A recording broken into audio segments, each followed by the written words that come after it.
ನಮಸ್ಕಾರ ವೀಕ್ಷಕರೇ, DD9 ನ್ಯೂಸ್ಗೆ ಸ್ವಾಗತ. ಜಮಖಂಡಿ ನಗರದ ರೋಟರಿ ಸಂಸ್ಥೆಯ ಸಭಾಭವನದಲ್ಲಿ ಪತ್ರಿಕಾ ದಿನಾಚರಣೆ ಹಾಗೂ ವೈದ್ಯರು ಕಂದಾಯ ಲೆಕ್ಕ ಪರಿಶೋಧಕರ ದಿನಾಚರಣೆಯನ್ನ ರೋಟರಿ ಸಂಸ್ಥೆ ವತಿಯಿಂದ ದಿನಾಚರಣೆ ಆಚರಿಸಲಾಗಿದ್ದು, ಪತ್ರಕರ್ತರಿಗೆ ಹಾಗೂ ಕಂದಾಯ ಮತ್ತು ಲೆಕ್ಕ ಪರಿಶೋಧಕ ವೈದ್ಯರಿಗೆ ರೋಟರಿ ಸಂಸ್ಥೆಯ ಪದಾಧಿಕಾರಿಗಳು ಸನ್ಮಾನಿಸಿ ಗೌರವಿಸಿದ್ದಾರೆ. ಇನ್ನು ಈ ಕಾರ್ಯಕ್ರಮವನ್ನು ಜಾಗತಿಕ ಶಾಂತಿಗಾಗಿ 1 ನಿಮಿಷದ ಮೌನಾಚರಣೆ ಮಾಡಿ ಕಾರ್ಯಕ್ರಮಕ್ಕೆ ಚಾಲನೆಯನ್ನ ನೀಡಲಾಗಿದ್ದು, ಈ ಕಾರ್ಯಕ್ರಮ ಉದ್ದೇಶಿಸಿ ರೋಟರಿ ಸಂಸ್ಥೆಯ ಸದಸ್ಯರಾದಂತಹ RP ನ್ಯಾಮಗೌಡ ಇವರು ಮಾತನಾಡಿದ್ದು, ಜನರನ್ನ ಹೆಚ್ಚು ಜಾಗೃತರನ್ನಾಗಿ ಮಾಡಲು ಪತ್ರಿಕೆಗಳು ಹೆಚ್ಚಾಗಿ ಕೆಲಸ ಮಾಡ್ತಾ ಇವೆ ಮತ್ತು ಹೆಚ್ಚಾಗಿ IAS ಅಧಿಕಾರಿಗಳು ಪುಸ್ತಕಗಳನ್ನು ಓದುವುದು ಮಾತ್ರವಲ್ಲದೆ ಪತ್ರಿಕೆಗಳನ್ನು ಓದುವುದರ ಮೂಲಕ ಎಲ್ಲ ಜನರು ಉನ್ನತ ಹುದ್ದೆಯನ್ನು ಅಲಂಕರಿಸಿದ್ದಾರೆ. ನೈತಿಕ ತಳಹದಿಯ ಮಟ್ಟದ ಮೇಲೆ ಒಂದು ಸಾರ್ವಜನಿಕ ಹಿತಾಸಕ್ತಿಯನ್ನ ಮಾಧ್ಯಮ ಪ್ರಕಟ ಮಾಡಿದಾಗ ಅದಕ್ಕಿರುವ ಮೌಲ್ಯ ಹೆಚ್ಚಾಗುತ್ತದೆ. ಸೋಷಿಯಲ್ ಮೀಡಿಯಾಗಳಲ್ಲಿ ವಿಷಯಗಳು ಎಷ್ಟೇ ವರ್ಣರಂಜಿತವಾಗಿ ಬಂದರೂ ಸಹ ಮಾಧ್ಯಮಗಳಲ್ಲಿ ಆ ಸುದ್ದಿಗಳು ಬಂದರೆ ಮಾತ್ರ ನಾವು ಅದನ್ನ ನಂಬುತ್ತೇವೆ ಎಂದು ಹಲವಾರು ವಿಷಯಗಳನ್ನ ಈ ವೇದಿಕೆಯ ಮೇಲೆ ಹಂಚಿಕೊಂಡಿದ್ದಾರೆ. ಇದೇ ಸಂದರ್ಭದಲ್ಲಿ ಜಮಖಂಡಿಯ ಖ್ಯಾತ ಎಲುಬು ಕೀಲುಗಳ ತಜ್ಞರಾದಂತಹ ಡಾಕ್ಟರ್ ಸನದಿ ಅವರು ಮಾತನಾಡಿದ್ದು, ಕೋವಿಡ್ ಸಮಯದಲ್ಲಿ ವೈದ್ಯರುಗಳು ರೋಗಿಯ ಜೊತೆಗೆ 24 ಗಂಟೆಗಳ ಕಾಲ ರೋಗಿಯ ಸೇವೆ ಮಾಡಿದ್ದಾರೆ. ಒಬ್ಬ ವೈದ್ಯ ರೋಗಿಗೆ ಪ್ರಾಮಾಣಿಕವಾಗಿ ಚಿಕಿತ್ಸೆ ಮಾಡಿದಾಗ ಮಾತ್ರ ಅವನು ಒಬ್ಬ ಒಳ್ಳೆಯ ವೈದ್ಯ ಎನಿಸಿಕೊಳ್ಳುತ್ತಾನೆ. ವೈದ್ಯರುಗಳು ತಮ್ಮ ಕುಟುಂಬದ ಜೊತೆಗೆ ಹೆಚ್ಚು ಸಮಯ ಕಳೆಯಲಾಗದೆ ರೋಗಿಗಳ ಜೊತೆ ಹೆಚ್ಚು ಸಮಯ ಕಳೆಯುವ ಪ್ರಸಂಗ ಕಳೆಯುತ್ತಾರೆ. 1 ತಿಂಗಳು ಈ ಸಮಯದಲ್ಲಿ ಮಾಡಿದ್ದಾರೆ ಎಂದರು. Doctor TP Giraddi, doctor GN Sanadi ಅವರು ಕಾರ್ಯಕ್ರಮದ ಕುರಿತು ಮಾತನಾಡಿದ್ದು, ಇದೇ ಸಂದರ್ಭದಲ್ಲಿ ರೋಟರಿ ಸಂಸ್ಥೆಯ ಅಧ್ಯಕ್ಷ ರಾಜಶೇಖರ ಕೋವಳ್ಳಿ, ಕಾರ್ಯದರ್ಶಿಗಳಾದಂತಹ MH ಕಡ್ಲಿಮಟ್ಟಿ, ಸುಭಾಸ್ ಕಾಸಿದ್, ಗೋಪಾಲಕೃಷ್ಣ ಪ್ರಭು ವೇದಿಕೆಯಲ್ಲಿ ಉಪಸ್ಥಿತರಿದ್ದು ರೋಟರಿ ಸಂಸ್ಥೆಯ ಪದಾಧಿಕಾರಿಗಳು ಕಾರ್ಯಕ್ರಮಕ್ಕೆ ಸಾಕ್ಷಿಯಾಗಿದ್ದರು. Bureau report Kalyanappa S Bangi, DD9 news Kannada, Jamakhandi. ಈ ಹಂತದೊಳಗೆ ನಾವು ಅಭಿವೃದ್ಧಿ ಹಂತ ಅಂತ ಹೇಳಿ ಅನ್ಕೋಬೋದು. ಅಭಿವೃದ್ಧಿ ಹಂತ ಅನ್ಕೋಬೋದು ಯಾಕಂದರೆ ಕೆಲವು ಕಾಯ್ದೆ ಕಾನೂನುಗಳು, ಪತ್ರಕರ್ತರಿಗೆ ರಕ್ಷಣೆ, ಪತ್ರಿಕೋದ್ಯಮ ಅದಕ್ಕೆ ಇರ್ತಕ್ಕಂಥ ನೀತಿ ನಿಯಮಗಳು ಅವನ್ನೆಲ್ಲ ಜಾರಿಯಾಗಿವೆ. ಹಾಗಾಗಿ ಅದು 2ನೇ ಹಂತದೊಳಗೆ ಸುಧಾರಣೆ ಹಂತ ಅಥವಾ ಅಭಿವೃದ್ಧಿ ಹಂತ ಅಂತ ಹೇಳಿ ನಾವು ಗುರುತಿಸ್ಬೋದು. ಆಮೇಲೆ ಅದೇ ಹಂತದೊಳಗೆ ಅನೇಕ ಕಷ್ಟಗಳನ್ನು ಸಹಿತ ಎದುರಿಸುವಂಥ ಒಂದು ಸಂದರ್ಭ ಇದೆ ಸ್ವಾತಂತ್ರ್ಯಕ್ಕಿಂತ ಮೊದಲಿನ ದಿನಗಳಲ್ಲಿ. ಆಮೇಲೆ 3ನೇ ಹಂತ ಅಂದರೆ ಸ್ವಾತಂತ್ರ್ಯೋತ್ತರ ಪತ್ರಿಕೋದ್ಯಮ 1947ರಿಂದ ಈ ಕಡೆ. ಮೊದಲಿನ 2ನೇ ಹಂತದೊಳಗೆ ಈ ಪತ್ರಿಕಾ ರಂಗ ಹೆಂಗಿತ್ತು ಅಂದರೆ ಇದೊಂದು ಸೇವಾ ರಂಗ ಇದೆ. ಸೇವೆ ಅಂತ ತಿಳ್ಕೊಂಡು ಎಲ್ಲರೂ ಕೆಲಸ ಮಾಡ್ತಿದ್ವಿ. ಆದರೆ ಸ್ವಾತಂತ್ರ್ಯೋತ್ತರ ದಿನಗಳ ಅಂದರೆ 1947ರ ನಂತರ ಇದು ಒಂದು ರೀತಿ ಉದ್ಯಮವಾಗಿ ಬೆಳವಣಿಗೆ ಆಯಿತು. ಸೇವಾರಂಗ ಇದ್ದದ್ದು ಉದ್ಯಮವಾಗಿ ಬೆಳವಣಿಗೆ ಆಯಿತು. ಕೆಲಸ ಮಾಡಬೇಕಂದ್ರೆ ನಾವೆಲ್ಲರೂ ಈಕ್ವಲ್ ಆಗಿ ನೋಡಬೇಕು ಹಾಗೂ ಎಲ್ಲ ರೋಗಿಗಳಿಗೆ ಅತಿ ಉತ್ಕೃಷ್ಟವಾದ ಸೇವೆಯನ್ನು ಅಗದಿ ಕಡಿಮೆ ರೇಟ್ನಲ್ಲಿ ಎಸ್ಪೆಷಲಿ ಬಡವರಿಗೆ ಕಡಿಮೆ ದರದಲ್ಲಿ ಮಾಡಿಕೊಟ್ಟು ಕಷ್ಟದಲ್ಲಿದ್ದವರಿಗೆ ನಾವು ಸಹಾಯ ಮಾಡಿದರೆ ನಮ್ಮ ಈ ವೃತ್ತಿಗೆ ಬಂದದ್ದಕ್ಕೆ ಸಾರ್ಥಕ ಆಗಲಿ ಅಂತೇಳಿ ನಾನು ಅಂದ್ಕೊಂಡಿದ್ದೀನಿ. ಅದೇ ಪ್ರಕಾರ ವೈಯಕ್ತಿಕವಾಗಿ ನಾನು ಹೇಳ್ಬೇಕಂತಂದ್ರೆ ತಮ್ಮೆಲ್ಲರಿಗೂ ಗೊತ್ತಿದ್ದಂಥ ವಿಷಯ, ನಮ್ಮೆಲ್ಲ ವೈದ್ಯ ಮಿತ್ರರಲ್ಲಿದ್ದಾಗ ನಾವೆಲ್ಲರೂ ಕೂಡ ಒಂದು ಒಳ್ಳೆಯ ಜನರ ಸೇವೆಯನ್ನು ಮಾಡಿಕೊಂಡು ಬಡವರಿಗೆ ಎಷ್ಟೋ ನಮ್ಮಲ್ಲಂತೂ ಸಾಕಷ್ಟು ಫ್ರೀ ಟ್ರೀಟ್ಮೆಂಟ್ಗಳನ್ನು ಕೊಡ್ತಿದ್ದೀವಿ ಹಾಗೂ ಎಷ್ಟೋ ಫ್ರೀ ಕ್ಯಾಂಪ್ಗಳನ್ನು ಮಾಡ್ತೀವಿ, ಬ್ಲಡ್ ಡೊನೇಷನ್ ಕ್ಯಾಂಪ್ಸ್ ಮಾಡ್ತಿದ್ದೀವಿ, ಹೆಲ್ತ್ ಚೆಕಪ್ ಕ್ಯಾಂಪ್ಗಳನ್ನು ಮಾಡ್ತಿದ್ದೀವಿ ಹಾಗೂ ಹೆಲ್ತ್ ಅವೇರ್ನೆಸ್ ಅಂದ್ರೆ ಜನರಿಗೆ ಜನಸಾಮಾನ್ಯರಿಗೆ ಎಲ್ಲರಿಗೂ ಒಂದು ಈ ಆರೋಗ್ಯದ ಬಗ್ಗೆ ಅವೇರ್ನೆಸ್ ಅಂದರೆ ತಿಳುವಳಿಕೆಯನ್ನು ಕೊಟ್ಟು ಜನರಿಗೆ ರೋಗವನ್ನು ಹೇಗೆ ತಡೆಗಟ್ಟಬೇಕು, ರೋಗ ಬಂದರೆ ಯಾವ ಥರ ಮಾಡಬೇಕು, ಬಂದ ನಂತರ ಯಾವ ಥರ ಉಪಚಾರ ಮಾಡಬೇಕು ಅಂತೇಳಿ ಸಾಕಷ್ಟು ಈ ಕ್ಯಾಂಪ್ಗಳ ಮುಖಾಂತರ ಹೇಳಿ ಅವ್ರ ಸೇವೆಯನ್ನು ಎಲ್ಲ ನಮ್ಮ ಜಮಖಂಡಿಯಲ್ಲಿ ನಾವು ಮಾಡ್ತಾ ಇದ್ದೀವಿ. ಅದೇ ಪ್ರಕಾರ ನಮ್ಮ ಇಲ್ಲಿ ಸುತ್ತಮುತ್ತಿರುವಂಥ ಎಲ್ಲ ನಮ್ಮ ಸಮಾಜ ಮತ್ತು ನಮ್ಮ ಜಮಖಂಡಿಯ ಎಲ್ಲ ಹಿರಿಯರು ಬಂದು ಎಲ್ಲರೂ ನಮ್ಮ ವೈದ್ಯರಿಗೆ ಒಂದು ಒಳ್ಳೆಯದಾದಂಥ ಒಂದು ರೆಸ್ಪೆಕ್ಟ್ ಕೊಡ್ತಾ ಇದ್ದಾರೆ. ಯಾಕಂದರೆ ನಾವು ವೈದ್ಯ ದಿನಾಚರಣೆ ಜುಲೈ 1 ಆಚರಿಸಲ್ಪಡುವಾಗ ಎಲ್ಲ ಸಂಘ ಸಂಸ್ಥೆಯವರು ಬಂದು ಎಲ್ಲ ಹಿರಿಯರು ಬಂದು ವೈದ್ಯರ ದಿನಾಚರಣೆ ಶುಭಾಶಯಗಳನ್ನು ಕೂಡ ಕೋರಿದ್ರು ಜುಲೈ 1. ಅದೇನು ಹೇಳ್ಬೇಕಂದ್ರೆ ನಮ್ಮ ಈ ಒಂದು ಜಮಖಂಡಿ ಊರಲ್ಲಿ ವೈದ್ಯರ ಮತ್ತು ರೋಗಿಗಳ ಇಡೀ ಸಮಾಜದ ಒಂದು ಬಂಧು ಬಾಂಧವ್ಯ ನಮ್ಮಲ್ಲಿ ಭಾಳ ಚೆನ್ನಾಗಿದೆ. ಇಂಥ ಒಂದು ಸಂಬಂಧವನ್ನು ನಾವು ಬೇರೆ ಕಡೆ ಕಾಣಂಗಿಲ್ಲ. ಯಾಕಂದರೆ ಇಲ್ಲಿ ವೈದ್ಯರು ಚೆನ್ನಾಗಿದ್ದರು, ಎಲ್ಲ ಜನರು ಕೂಡ ಚೆನ್ನಾಗಿದ್ದರು. ಅದೇ ಪ್ರಕಾರ ಎಲ್ಲ ಸಂಘ ಸಂಸ್ಥೆಯವರು ಮತ್ತು ಈಗ ಪತ್ರಕರ್ತರ ಮಾಧ್ಯಮದಲ್ಲಿರ್ಬೋದು ವೈದ್ಯರ ಬಗ್ಗೆ ಎಲ್ಲರೂ ಗೌರವ ಕೊಡ್ತಾ ಇದ್ದರು.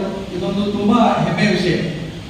ಇಂಥ ಒಂದು ನಾನು ಒಬ್ಬ ವೈದ್ಯನಾಗಿ ಈ ಒಂದು ಏರಿಯಾದಲ್ಲಿ ಜಮಖಂಡಿ ಅಂತ ಶಾಲಾ ಮತ್ತು ಸುತ್ತಮುತ್ತಲಿನ ಊರುಗಳಲ್ಲಿ ಬರುವಂಥ ಎಲ್ಲ ರೋಗಿಗಳಿಗೂ ಪ್ರಾಮಾಣಿಕವಾದ ಚಿಕಿತ್ಸೆಯನ್ನು ಕೊಟ್ಟು ಅವರಿಗೆ ಕಡಿಮೆ ಖರ್ಚಿನಲ್ಲಿ ಉತ್ಕೃಷ್ಟವಾದ ಸೇವೆಯನ್ನು ಕೊಟ್ಟು ದೇವರು ನಮಗೆ ಇದೇ ಥರ ಮನಸ್ಸು ಕೊಟ್ಟು ಇದೇ ಥರ ನಮ್ಗೆ ಒಂದು ಸೇವೆ ಮಾಡುವ ಅವಕಾಶ ಕೊಡಲಿ, ಜನರದ್ದು ಎಲ್ಲರೂ ಸಹಕಾರ ಮೇಲೆ ಇರಲಿ ಅಂತ ಆ ದೇವರಲ್ಲಿ ಕೇಳ್ಕೊಳ್ತಾ, ಇವತ್ತು ವೈದ್ಯರ ದಿನಾಚರಣೆ ಬಗ್ಗೆ ನನಗೆ ವೇದಿಕೆ ಮೇಲೆ ಸನ್ಮಾನ ನಮ್ಮೆಲ್ಲ ವೈದ್ಯರ ಮಿತ್ರರಿಗೆ ಮಾಡಿದರು.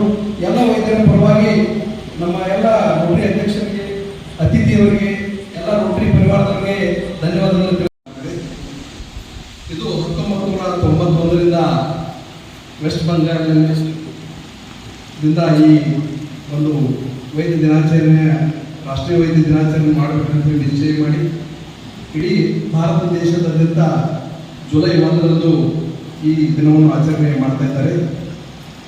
ಯಾಕಪ್ಪ ಅಂದ್ರೆ ಈ ಜುಲೈ 1 ಡಾಕ್ಟರ್ PC ರಾಯ್ ಅವರ ಹುಟ್ಟಿದ ದಿನವೂ ಕೂಡ ಹೌದು, ಹಾಗೂ ಅವರು ಮರಣದ ದಿನವೂ ಕೂಡ ಹೌದು. PC ರಾಯ್ ಯಾರಂತಂದ್ರೆ ಇವರು ವೆಸ್ಟ್ ಬೆಂಗಾಲ್ನಲ್ಲಿ ಪಾಟ್ನಾದಲ್ಲಿ ಹುಟ್ಟಿ ವೆಸ್ಟ್ ಬೆಂಗಾಲ್ನಲ್ಲಿ ಕೆಲಸ ಮಾಡಿ ಒಬ್ಬ ಫಿಸಿಷಿಯನ್ ಆಗಿ ಕೆಲಸ ಮಾಡಿದರು. ಅವರು ವೆಸ್ಟ್ ಬೆಂಗಾಲ್ದ 2ನೇ ಚೀಫ್ ಮಿನಿಸ್ಟರ್ ಕೂಡ ಆಗಿ ಕೆಲಸ ಮಾಡಿದರು. ಇಡೀ ದೇಶ ಅವರ ಸೇವೆಯನ್ನು ನೋಡಿ, ಅವರೊಬ್ಬರ ಫಿಸಿಷಿಯನ್ನು, ಅವರ ಸೇವೆಯನ್ನು ನೋಡಿ ಅವರಿಗೆ ಒಂದು ಡಾಕ್ಟರೇಟ್ ಪದವಿಯನ್ನು ಕೊಟ್ಟಿದ್ದಾರು. ಜೊತೆಗೆ ಅವರ ದಿನವನ್ನು ವೈದ್ಯ ದಿನಾಚರಣೆಯನ್ನು ಆಚರಣೆ ಮಾಡ್ತಾ ಇದ್ದಾರೆ. ಅದಕ್ಕೆ ಇಲ್ಲಿ ಸೇರಿದಂಥ ಎಲ್ಲ ನನ್ನ ವೈದ್ಯರಿಗೂ ವೈದ್ಯ ದಿನಾಚರಣೆ ಜುಲೈ 1 ಆಗಿದೆ. ಆದರೂ ಕೂಡ ಎಲ್ಲ ವೈದ್ಯ ದಿನಾಚರಣೆ ಶುಭಾಶಯಗಳು ತಿಳಿಸ್ತೀನಿ. ಜೊತೆಗೆ ಈ ಪತ್ರಕರ್ತರ ದಿನಾಚರಣೆ ಬಗ್ಗೆ ಈಗ ನಮ್ಮ ಅರ್ಪಿನ ಮೂಡಿಸೋರು ಹೇಳಿದರು, ಅವ್ರಿಗೂ ಕೂಡ ಪತ್ರಕರ್ತರ ದಿನಾಚರಣೆ ಶುಭಾಶಯಗಳನ್ನ ಕೊಡ್ತಾ ಇದ್ದೀನಿ. ಜೊತೆಗೆ ಕಂದಾಯ ದಿನಾಚರಣೆ ಮತ್ತು ಚಾರ್ಟರ್ಡ್ ಅಕೌಂಟೆಂಟ್ಸ್ ದಿನಾಚರಣೆ ಶುಭಾಶಯಗಳನ್ನ ಈ ಮುಖಾಂತರ ಕೊಡ್ತಾ ಇದ್ದೀನಿ. ಈಗ ಡಾಕ್ಟರ್ಸ್ ಅಂದ್ರೆ ಅವರು ವೃತ್ತಿಯಲ್ಲಿ ವೈದ್ಯರಾಗಬೇಕಾದ್ರೆ ಒಬ್ಬ ಕ್ವಾಲಿಫೈಡ್ ಡಾಕ್ಟರ್ ಆಗ್ಬೇಕಾದ್ರೆ ಕನಿಷ್ಠ ಅವನು ತನ್ನ ಹುಟ್ಟಿನಿಂದ ಹಿಡ್ಕೊಂಡು 30 ವರ್ಷ ಅವನು ವಿದ್ಯಾಭ್ಯಾಸ ಮಾಡಬೇಕಾಗ್ತದೆ. ಅಂದ್ರೆ ಒಬ್ಬ ವೈದ್ಯ ಅವನು ಒಬ್ಬ ವೈದ್ಯ ಆದಮೇಲೆ ಅವನ ಸರ್ವಿಸ್ ಕೂಡ ಅದೇ ಇರುತ್ತೆ. ಯಾಕಂದ್ರೆ ಎಷ್ಟೋ ರಾತ್ರಿಗಳನ್ನು ನಾವು ಕಳಿತೀವಿ, ಪೇಷಂಟ್ ಜೊತೆ ಕಳಿತೀವಿ. ಎಷ್ಟೋ ದಿನ ನಾವು ಊಟಕ್ಕೆ ಹೋಗಲಾರ್ದ ಅಥವಾ ಯಾವುದೇ ಥರ ರೆಸ್ಟ್ ಪಡೆಯಲಾರ್ದ ಒಮ್ಮೆ 24 ಗಂಟೆಗಳನ್ನ ಕಾಲು ಕಳೆಯುವಂಥ ಪರಿಸ್ಥಿತಿ ಬರ್ತದೆ.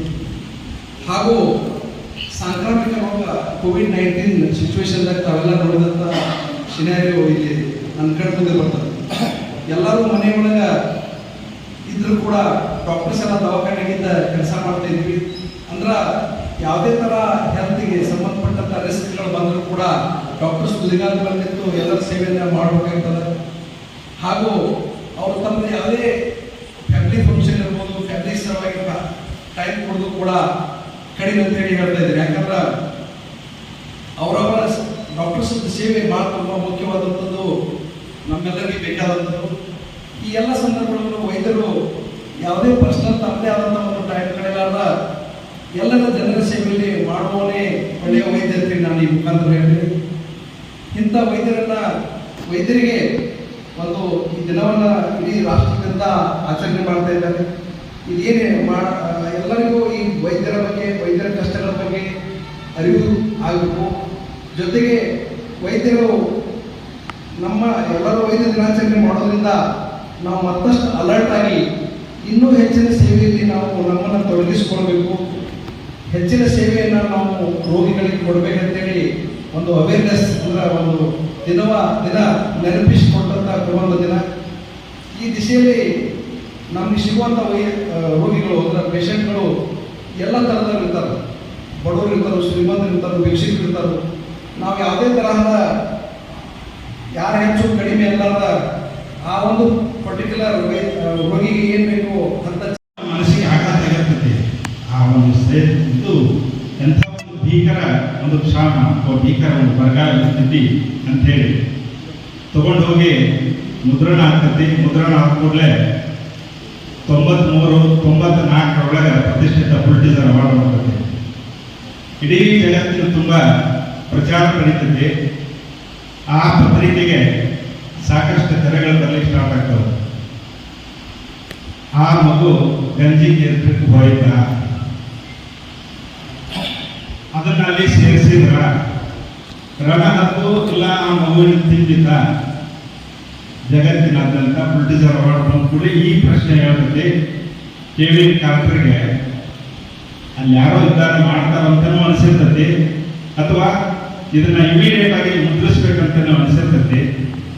ಅಲ್ಲಿ ಆ ಒಂದು ಮಾತ್ರ ಯಾವಾಗ ಬರ್ತದಲ್ಲ ನಾವು ಕೂತ್ಬಿಡ್ತಾನೆ. ಹೌದಲ್ಲ, ನಾನು ನನ್ನ ವೃತ್ತಿಯಲ್ಲಿ ಮಾನವೀಯತೆಯನ್ನು ಮರ್ತೇನೆ. ನಾನು ಫೋಟೋ ಅಂತ ಕ್ಯಾಪ್ಚರ್ ಮಾಡಿದಾಗ ನಾನು ಬರೀ ವೃತ್ತಿಯನ್ನು ತಗೊಂಡು ಬಂದೆ, ಮಾನವೀಯತೆ ಮೌಲ್ಯನೆಲ್ಲ ಕಳ್ಕೊಂಡೆ. ನಾನು ಆ ಮಗು ಏನಾದರೂ ಮೊದಲು ನಾವು ಲೆಕ್ಕಿಸಲಿಲ್ಲಲ್ಲ. ಈ ಕೊರಗ ಕಾಡಿ ಇಮಿಡಿಯೇಟ್ ಅದು ಬಂದ 3 ಮಂತ್ಸ್ನಾಗ ಬರೀ 33ನೇ ವಯಸ್ಸಿನಲ್ಲಿ ಆತ್ಮಹತ್ಯೆ ಮಾಡ್ಕೊಂಡು ಸಾಯ್ತಾನೆ ಕೇಳಿಕಾಡ. ಭಾಳ ವರ್ಷ ಆಗಿಲ್ಲ, 94ರಲ್ಲಿ. ಅಂದ್ರೆ ಪತ್ರಕರ್ತರಿಗಿರ್ತಕ್ಕಂಥ ಅವನು ಮನೋಬಲ ಅಥವಾ ನಾವು ಸಮಾಜಕ್ಕೆ ಮಾಡ್ತೀವಿ ಅನ್ನುವಂಥ ಅದೊಂದು ಮನಸ್ಥಿತಿ ಇರ್ತಕ್ಕಲ್ಲ. ಅಂಥ ಒಬ್ಬ ಸಣ್ಣ ವಯಸ್ಸಿನ ಒಬ್ಬ ಉದಯೋನ್ಮುಖ ಪತ್ರಿಕಾ ಛಾಯಾಗ್ರಾಹಕ ನಾನು ಮಾನವೀಯತೆ ಮರತೆ ಅನ್ನೋ ಕಾರಣಕ್ಕಾಗಿ ಆತ್ಮಹತ್ಯೆ ಮಾಡಿಕೊಳ್ಳುವುದು. ಇದು ಪತ್ರಕರ್ತರು ಸಮಾಜಕ್ಕೆ ತಾವು ಸಲ್ಲಿಸ್ತಿರ್ತಕ್ಕಂಥ ಅಮೋಘವಾದ ಸೇವೆ. ಅದಕ್ಕಾಗಿ ಈ ವಿಷಯದಲ್ಲಿ ಅದನ್ನು ನಾನು ಹೇಳಬೇಕಂತ ನನಗೆ ಬಂದಿದ್ದು. ನಾನು ಬಹಳ ವರ್ಷದಿಂದ ಆಸ್ ಎ ಫೋಟೋಗ್ರಾಫರ್ ಆಗಿ ಅಥವಾ ಈ ಪತ್ರಿಕೆಗಳ ಸಭಾಸದರಿಂದ ನನಗೆ ಎಂದೂ ಮರೆಯಲಿಕ್ಕಾಗಂತ ಮನಸ್ಸಿನಲ್ಲಿ ಉಳಿದಂಥ ಇದೊಂದು ಘಟನೆ. ಹಾಗೆ ಪ್ರೆಸ್ ಅಂತ ಬಂದಾಗ ಪ್ರೆಸ್ನವರಿಗೆಲ್ಲ ಪ್ರೆಸ್ ಅಂತ ಬರ್ಸ್ಕೊಂಡು ಹೋಗ್ತೀವಿ. ಪ್ರೆಸ್ ಅನ್ನೋದು ಜಸ್ಟ್ ಒಂದು ಮಾಧ್ಯಮ ಅಷ್ಟ. ಅಕ್ಷರಗಳನ್ನು ಜೋಡಿಸಿ ಕಾಗದದ ಮುದ್ರಣಕ್ಕೆ ಮಾಡುವಾಗ ಅದು ಪ್ರೆಸ್ ಏನು ಮಾಡ್ತಿದ್ದೀವಲ್ಲ, ಅದಕ್ಕಾಗಿ ಬಂದಂಥ ಹೆಸರು ಜಸ್ಟ್ ಪ್ರೆಸ್. ಮೊಳೆಗಳನ್ನು ಜೋಡಿಸಿ ಒತ್ತುದು, ಇಂಕ್ ತಗೊಂಡು ಹೋಗುವಂಥ ಅಕ್ಷರ ಆ ಪೇಪರ್ ಮೇಲೆ ಬಿದ್ದಾಗ ಆಗುವಂಥ ಪ್ರೆಸ್ಗೆ ಪ್ರೆಸ್ ಅಂತ ಬಂತು. ಇದನ್ನ ಈ ಘಟನೆಗೆ ಒಂದೇ ಒಂದು ಸನ್ನಿವೇಶನ ಹೇಳಿ ನನ್ನ ಮಾತು ಮುಗಿಸ್ತೀನಿ. ಇದರಾಗುವ ಒಂದು ವಿಷಯ ನನ್ನನ್ನು ಬಹಳಷ್ಟು ಕಾಡೋದು ಸರಿ ಗೊತ್ತಿರ್ತದೆ. ಫಗು ಹೊಳಕಟ್ಟಿಯವರು ಈ ವಿಷಯದಲ್ಲಿ ಸ್ವತಃ ಪ್ರೆಸ್ ಅನ್ನ ನಡೆಸಿದವರು. ಕಾರಣ ವಚನಗಳನ್ನ ಬೆಳಕಿಗೆ ತರಬೇಕು ಅನ್ನೋ ಕಾರಣಕ್ಕಾಗಿ BLD ಸಂಸ್ಥೆಯ ನಿರ್ಮಾಪಕರು ಫಗು ಹೊಳಕಟ್ಟಿಯವರು ಅವಾಗ LLB ಮುಗಿಸಿದ್ರು. ಬಿಜಾಪುರದಲ್ಲಿ ಒಳ್ಳೆಯ ವಕೀಲ ವೃತ್ತಿ ಇತ್ತು. ಆದ್ರೆ ಈ ಮುದ್ರಣ ಮಾಡೋರ ಸಂಖ್ಯೆ ಕಡಿಮೆ ಇತ್ತು. ಇವರೆಲ್ಲ ವಚನಗಳನ್ನ ತಾಡೋಲೆಗಳನ್ನು ಬರುವಂತ ಎಲ್ಲ ವಚನಕಾರ ಸರಳ ವಚನಗಳನ್ನು ತಗೊಂಡು ಬರ್ತಿದ್ರು, ಅದನ್ನು ಮುದ್ರಿಸ್ಲಿಕ್ಕೆ ಹೋಗ್ತಿದ್ರು. ಬಹಳ ಜನ ಒಪ್ಕೊತಿದ್ದಿಲ್ಲ. ಅದನ್ನ ಏನೇ ಮಾಡ್ಕೊತ್ಕೊಂಡ್ಬಿಡುದು. ಇಂಥ ಸಮಸ್ಯೆ ಬಂದಾಗ ತಮ್ಮಟ್ಟಕ್ಕಿದ್ದಂಥ ಆಸ್ತಿಯನ್ನು ಮಾಡಿ ಇದ್ದಂಥ ವಕೀಲ ವೃತ್ತಿಯನ್ನು ಬಿಟ್ಟು ಆ ಗೊತ್ತಿಲ್ಲದ ಕ್ಷೇತ್ರಕ್ಕೆ ಹೋಗಿ ಅಕ್ಷರಗಳನ್ನು ಉಲ್ಟಾ ಜೋಡಿಸ್ಬೇಕು. ಮಿರರ್ ಇಮೇಜ್ ಇರ್ತದೆ, ಹವಾಮಾನ ಸರಿ ಇರ್ತದೆ ಬಿದ್ದಾಗ ಪ್ರೆಸ್ ಆದಾಗ. ಅಂತ ಒಂದು ಕೆಲಸ ಮಾಡಿ ಫಗು ಹೊಳಕಟ್ಟಿಯವರು ವಚನ ಸಾಹಿತ್ಯವನ್ನ ಇಡೀ ನಮ್ಮ ದೇಶಕ್ಕೆ ಮತ್ತು ವಿದೇಶಕ್ಕೂ ಮಾಡಿದಂಥ ಒಬ್ಬ ವ್ಯಕ್ತಿ ಫಗು ಹೊಳಕಟ್ಟಿಯವರು. ಅವರು ಯಾಕೆ ಪ್ರೆಸ್ಸಿಗೆ ಹತ್ತಿರ ಬಂದರು ಅಂತಂದ್ರೆ ಇದನ್ನು ಅವರು ಸ್ಟಾರ್ಟ್ ಮಾಡಿದರು, ಸ್ವತಃ ಪ್ರಿಂಟಿಂಗ್ ಮಾಡಿ ಸ್ಟಾರ್ಟ್ ಮಾಡಿದರು. ಅದು ಪ್ರೆಸ್ ಅನ್ನೋ ಕಾರಣಕ್ಕೆ ಈಗ ಕೈ ಮಾಡಬಹುದು. ಇಂಥ ಸ್ವಲ್ಪ ವಿಚಾರಗಳನ್ನು ಈ ಮಾಧ್ಯಮದ ದಿನಾಚರಣೆ ನಿಮಿತ್ತ ಮಾತಾಡಲಿಕ್ಕೆ ಅವಕಾಶ ಮಾಡಿಕೊಟ್ಟಂಥ ಅಧ್ಯಕ್ಷರು ಮತ್ತು ತಮಗೆಲ್ಲ ಒಂದು ಸುತ್ತ ಮಾತನ್ನು ನಾವು